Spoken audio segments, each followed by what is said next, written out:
Well, thank you for inviting me to speak.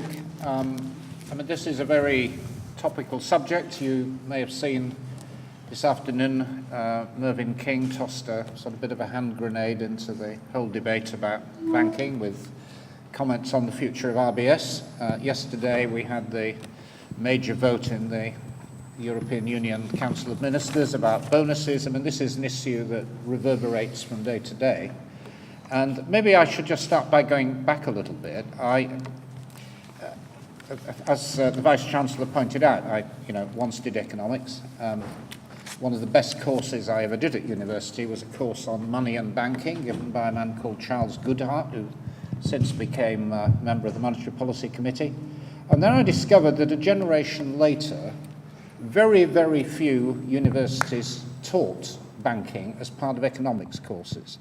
It was regarded as very boring and of no relevance whatever to the real world because, of course, banks were totally stable, uncontroversial, nothing ever happened in that field, so it wasn't necessary to teach students about it.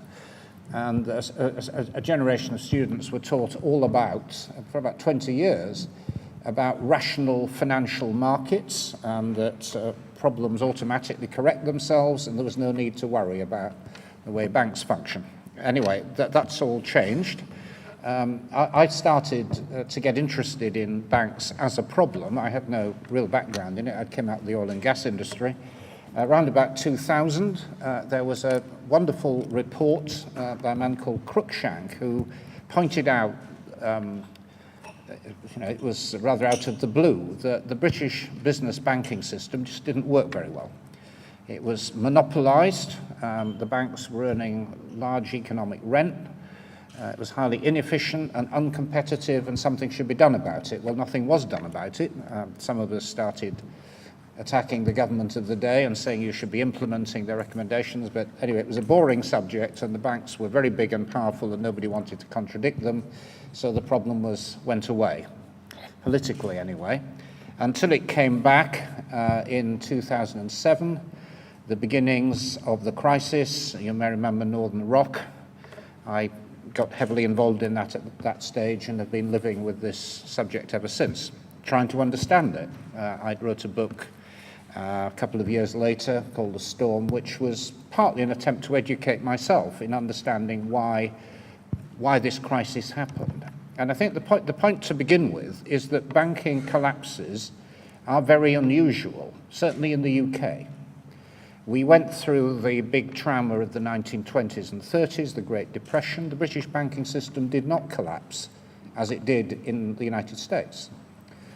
In fact, to understand in a British context what happened when banks collapse on a systemic scale, you have to go back to the early part of the 19th century. And actually the best British description of a bank collapse is in the columns of John Stuart Mill. Nothing much since, and that was, almost 2 centuries ago. But of course, there have been financial crises in other countries, most recently in Japan, in Scandinavia, had big banking collapse 20-odd years ago. They recovered from it quite quickly, but it was big while it lasted.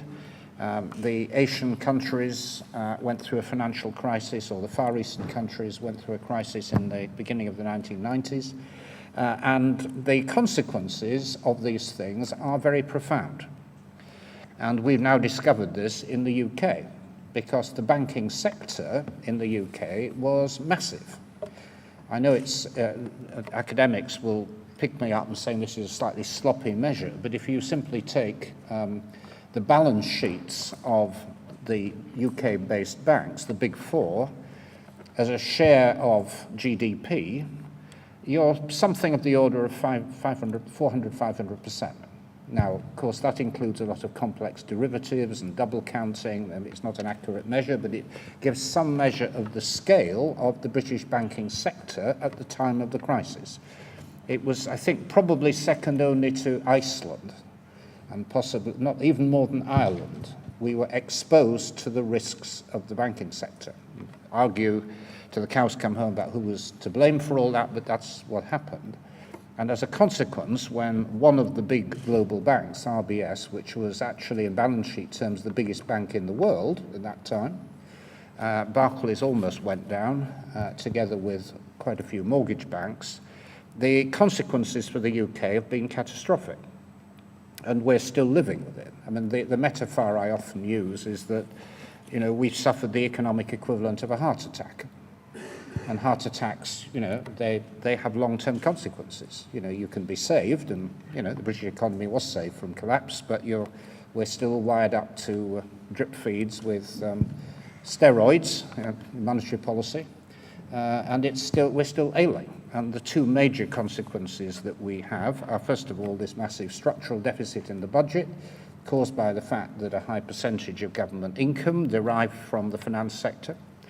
And secondly, the fact that banks are damaged and are not lending normally to productive bits of the economy. And those are the two central issues that the government is grappling with in its economic policy. And in terms of the banking sector itself, we're in a difficult position because the banks are being pulled in two different directions. On the one hand, we're wanting the banks to lend to business, because how else do you get growth and recovery? But on the other hand, the banks are retrenching, and they're retrenching under pressure from the regulators who want them to hold more capital, who want them to sort out their balance sheets and reduce their risk, and they're contradictory objectives. If I can choose a slightly vulgar metaphor, which somebody gave me a few weeks ago, but I think captures it rather well. The banks have been simultaneously fed with drugs to stop diarrhea and to stop constipation. Both are happening at the same time. At the moment, the anti-diarrhea drugs are working better than the others. So as a result, credit isn't going out through the system. But there are contradictory medical objectives being pursued on the same body, and you can see the problem. So that's by way of background, but what I want to talk about today relates much more directly to your conference, because while this issue of the banking collapse is being dealt with and the regulatory implications, there is a longer-term issue for the UK about the basic structure of banking. Even if we hadn't had this collapse, we should be dealing with it, which is the fact that we had a very, very high concentration of ownership. 75% of personal accounts and 85% of business loans originate in 4 banks. One of them is now largely nationalised. One is semi-nationalised. Barclays are at least partly owned by a Middle Eastern country which rescued them in the crisis, and HSBC are a big international bank. But those 4 banks between them effectively dominate the banking marketplace in the UK. Enormously in contrast with the United States, whereas I'm sure you've heard in your early sessions, there is a tradition of community banks, not always stable. I mean, US banks, a lot of them folded at various times in recent history, but certainly much more diverse. Markedly in contrast with the German Sparkassen system. I met your speaker from Germany here he is, who I met in Germany quite recently. And it is a wonderful system, actually, and, in so many other ways. The German model, the localized, decentralized banking, together with apprenticeships, together with Fraunhofers for innovation, represents a superb model of how to run a modern industrial country. But anyway, we haven't got that. We've got a totally different system. The UK's banking structure is just horribly inappropriate. We used to have local banking through building societies, of course. That only dealt with mortgage lending rather than business lending. But we did have genuine community banking. The de-mutualisation of building societies was one of the great disasters of modern economic policy. Every single one of those demutualised banks, demutualised building societies collapsed or has been absorbed in another bank. Not a single one survived. And in the meantime, those that did stay in the mutual sector have increasingly amalgamated. You now have giant mutuals like Nationwide, to some extent the Co-op. Co-op isn't quite a mutual in that sense, but, and the small, localised town building society with a very strong local identity has become a very reduced figure in the British banking scene. So that's where we start from. What can we do about it? What is happening? How do we get away from a structure that was over-centralized, disconnected from local communities, uncompetitive? How do we get away from that? Well, I think I'd just like to say, first something about the trends, some things that are beginning to happen that are healthy and encouraging in creating a more diverse banking ecology, could I put it like that? Secondly, something about the policies that are where we're hoping to drive diversity. And then thirdly, something about genuine local banking and how we can progress to it. But in terms of what's actually happening at the moment, there are some good things happening. We are now at last getting some new banks coming into the UK, which particularly in the business lending area, Metro, which started in London, is now spreading in the south of England, does personal and business lending. You've got Handelsbanken, the Swedish bank, which very high quality small business lending. Aldermore, Shawbrook, operating different models, but coming in, competing. I mean, together they've only got 1 or 2% of the market. It's not a big deal, but they're growing rapidly. And they recognize there is a real need in the UK for more competition and diversity, and they're beginning to fill it. Secondly, there is a lot of non-bank lending going on. You know, out of sheer desperation, quite a lot of companies are simply going round the banks.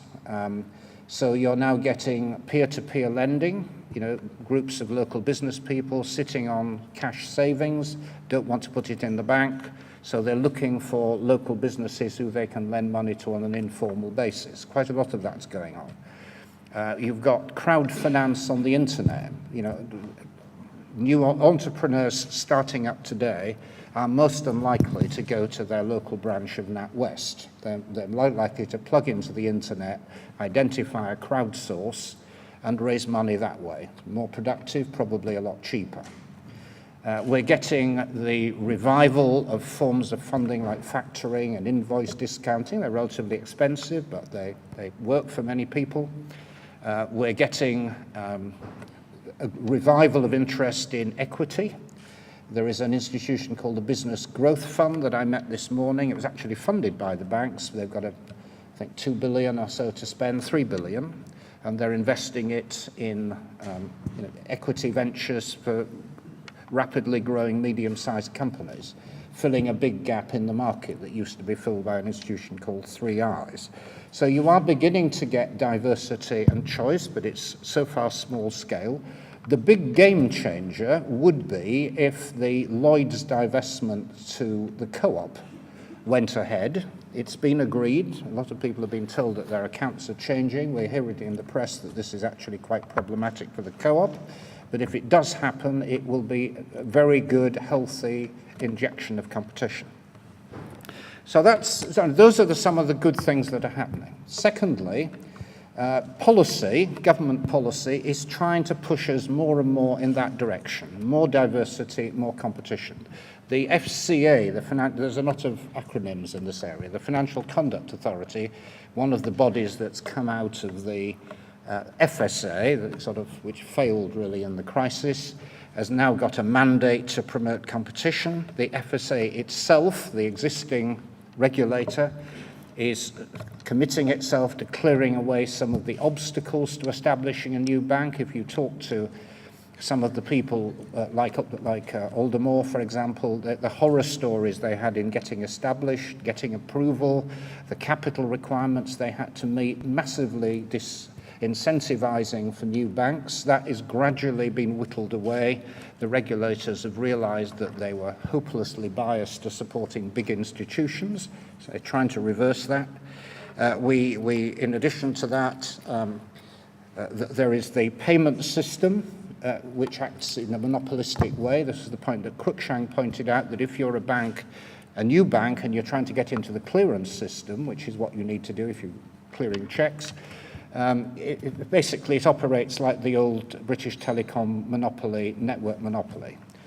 Getting access to it is expensive, it's capricious, and it squeezes out the newcomers. So you have to break up that monopoly. And again, there is now an acknowledgement that we have to act on that. and switching. Extraordinarily difficult to switch your bank accounts in the UK if you're a business or an individual. I think the figures show that people are less likely to change their bank account than they are their husband or wife. It is very, very difficult and often leads you in a mess. So this process is now beginning. It's not going to have complete portability unless you can take your full bank account number with you. And we're some way short of that, but there is now a commitment to do it. So there's a whole set of policy interventions getting us to closer competition. And the final one I mentioned is I've been charged with establishing a new business bank, government-backed. We got £1 billion from the Treasury plus guarantees. And we're going to try through this new institution, it's just been established, to create new flows of funds to support these new challenger banks, to fill in gaps in the market like the absence of long-term finance to small companies, and hopefully over the next year or so that will begin to make an impact. So those are two areas, the new competitors, government policy initiatives. Thirdly, I think things are now beginning to happen to recreate relationship banking. One of the things the Big Four destroyed in the last decade was their own relationship banking networks, the so-called Captain Mannering system. That wasn't always perfect. I mean, it involved the local bank manager often doing deals with their friends at the golf club rather than operating professionally. But nonetheless, it did have a local connection, and this was stripped out, and bank managers became people who sold you payments protection insurance or whatever on the discount, on a commission. And we lost relationship banking, which was critical for small business. That is now being reintroduced. The banks are retraining their staff to do the things they should have been doing all along. It's beginning to happen. They've created a proper complaint system. If businesses, small businesses are turned down, they can go into a type of ombudsman. We're discovering that about 40% of all appeals are being upheld, which tells you something about the quality of decisions. We're also demanding in government that they start to provide information down to borough level or constituency level, so we know exactly what they're doing where, so you can trace the witnesses in their relationship banking system. And then finally, the possibilities which your conference is focusing on, which is opening up genuine local banking, which, as I say, largely disappeared with the amalgamation or demutualisation of the local building societies, and we haven't had very much of it. It is an interesting question as to why this is so weak in the UK, why we don't have anything remotely like the Sparkassen system. One or two interesting things are happening. The CDFIs, the Community Development Finance Institutions, we're giving them a bit of funding through the Regional Growth Fund to lend to very small companies. And we've got an agreement which has been brokered whereby if the big banks reject a small business, they will pass them on to the CDFIs. It's small-scale stuff, but it's very positive. We've then got the genuine local banks, and EDRI, which has been going for a century and a half. It's those of you who know Scotland, it's south of Glasgow. I don't know quite why it kept going when no one else did, but they have a genuine local bank that people save in and borrow from. We've got these that are now being launched. You've probably heard about in Hampshire. The Cambridge Bank seems to be a serious proposition. I was in Burnley 2 weeks ago. There's this fascinating character called Dave, who acts as a personal banker to Burnley. He goes around in his Ferrari and lends money to chip shops and all kind of people. They trust him. He pays better interest rates on his deposits than the banks do. And he's got a good track record in getting his money back from lending to business. But it's very, very personalised. But we need lots of banks of Dave. And slowly, the UK is beginning to create that kind of structure. So I've come here to learn as much as to preach. So I look forward to hearing what the other speakers have to say. But I think the concluding thought, we've got a massive problem. Collapsed banks, an absence of local banking, there's a vacuum to fill. New ideas, new initiatives, that's really what we're looking for. Thank you.